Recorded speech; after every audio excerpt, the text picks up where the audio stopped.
संगठन सिर्फ रोड जाम कर सकता है, आंदोलन कर सकता है, निवेदन कर सकता है, इसके अलावा कुछ नहीं कर सकता है। आदिवासी में जैसे हम यहाँ पे रहते हैं, शेड्यूल कास्ट, शेड्यूल एरिया है, ये 5वीं अनुसूची का है, जिसमें लिखा हुआ है, संविधान में दिया हुआ है कि विधायक और सांसद रिजर्व सीटें हैं। 43 सांसद है पूरे देश में, आदिवासी 554 है विधायक। लेकिन यहाँ पे भी जैसे ये पूरा एरिया 4-5 जिले तो है, सबको खबर किया गया था, लेकिन यहाँ पे एक भी आदिवासी विधायक नहीं आया है, ना सांसद आया है। सर्व समाज का है, यहाँ पे आना चाहिए था, क्यों नहीं आया? क्योंकि वो कांग्रेस के हैं, बीजेपी के हैं। क्या होता है कि अपने समाज में थोड़े आर्थिक रूप से कमजोर है, तो वो लोग क्या करते हैं, थोड़ा पैसा लगाते हैं हमारे ऊपर, फिर चुनाव लड़वाते हैं।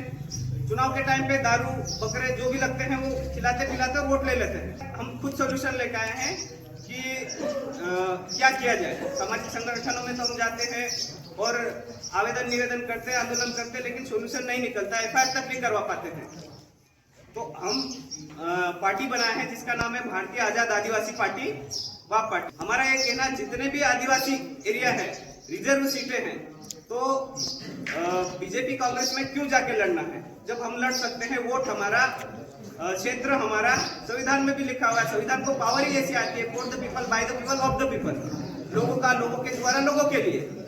तो सरकारी हम हैं, तो दूसरे बीजेपी कांग्रेस की गुलामी हमको क्यों करनी है, दूसरे समाज की गुलामी क्यों करनी है हमको।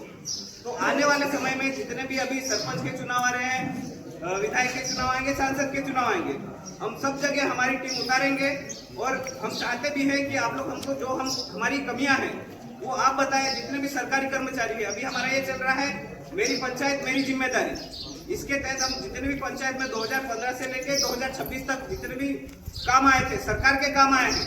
सरकार मतलब सरकार एक केयर टेकर है, जो सरकार के पास पूरे साल में बजट जाता है वो हमारा ही पैसा जाता है। अगर मैंने रुमाल लिया है, पेन लिया है, कॉपी ली है, रोज डीजल जला रहे हैं, तो इसका कहाँ पैसा गया है? सरकार को। तो वही पैसा जो हमारा पैसा है, उसी पैसे से हमको हमारी अस्मिता और हमारा अस्तित्व खत्म करने के लिए मंदिर बनाया जा रहा है, मस्जिद बनाया जा रहा है। तो हमारे जितने भी युवा है, पढ़े लिखे युवा है, धीरे धीरे क्या कर रहे हैं, जो सरकार है वहाँ पे अलग अलग मंत्रालय बने हैं। सरकार का जो बजट आता है हर साल अलग अलग मंत्रालय हो जाता है, ये आदिवासी का है, ये पिछड़ा वर्ग का है, ये जो पैसा आता है हम इस पे रिसर्च करेंगे। एक एक मंत्रालय पे जो हमारे युवा पढ़े लिखे, ग्रेजुएट हो गए, मास्टर डिग्री कर रखे, कोई ने PhD कर रखी है, तब भी नौकरी नहीं ले पा रहे हैं, तो हम इसको रिसर्च करेंगे, कितना पैसा कौन सी योजना में आया हमारे लिए, उसको हम लेके आएंगे। और जो ये FIR नहीं हो रही है, इस पे भी सबको बोलना पड़ेगा। मतलब जो ग्राम सभाएं हैं, ग्राम सभा को सर है, मतलब मुझे जानने को मिला है, पैसा मैंने थोड़ा थोड़ा कॉन्सेप्ट सब पढ़े हैं, लेकिन डिटेल में एक्सपर्ट भी हूँ सभी चीजों का। समाज की बात करें, बिलाला बारेला कोरकू, दहेज की बात हो रही है, लेकिन यहाँ पे एक और बात जो छूट गई है और जिसका जीवन उदाहरण भी है कि मामा की लड़की को लेके बुआ का लड़का लेके चले गया, जो रीति रिवाज में अपने आदिवासी समाज में होता ही नहीं है। और एक और केस है, दोनों एक केस है जिन्हें ब्लॉक का ही है। तो काका की लड़की को बड़े पापा का लड़का लेके चले गया, और ये रिपोर्ट भी हुई है।